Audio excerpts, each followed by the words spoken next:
माणसाला ती नदी पार करून जाणं शक्य नव्हतं. अशी ती नदी भरून वाहतीये. आता खालीच बसला. आता हा देवाची जोर जोरात देवाचा धावा करू लागला. म्हणाला, भगवंता मला पाव.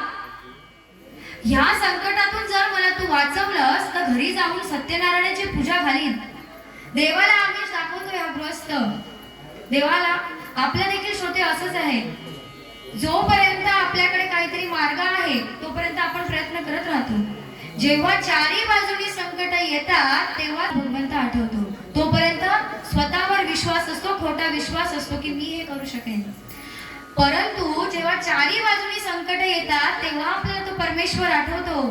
तसाच या गृहस्थाला परमेश्वर आठवलाय. तो परमेश्वराची आळवणी करतोय. परमेश्वराला म्हणतोय की मला वाचव, या संकटातून वाचव. श्रोते हो, तो आळवणी करतोय.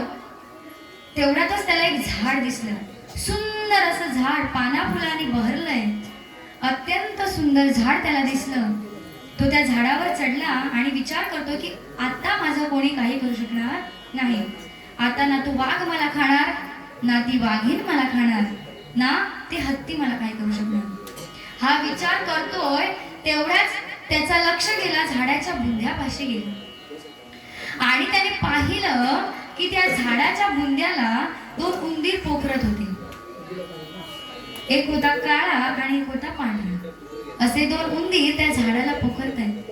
आता हा गृहस्थ विचार करतोय, झाड भक्कम आहे, पाना फुलांनी बहरलेलं आहे, परंतु जर या उंदरांनी पोखरलं तर त्या हत्तीच्या धडकेला काय राहणार आहे? झाड पडूनच जाणार ते झाड. असा तो विचार करतोय आणि आता भगवंताला म्हणतोय की भगवंता मला वाचवच. आता माझ्याकडे काही पर्याय नाही. जोर जोरात धावा करतोय, जोर जोरात धावा करतोय भगवंताचा. भगवंत असतो, त्याला दया आली आणि त्याने एक विमान पाठवलं.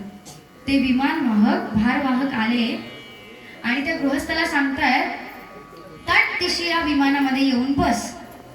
भगवंताचा निरोप आहे, आदेश आहे की पटकन दामाजी पटकन त्या व्यक्तीला घेऊन या. माझ्याकडे वेळ नाहीये म्हणतायत. ते भारवाहक सांगतात की आमच्याकडे वेळ नाहीये, पटकन येऊन विमानात बस. आता ते विमान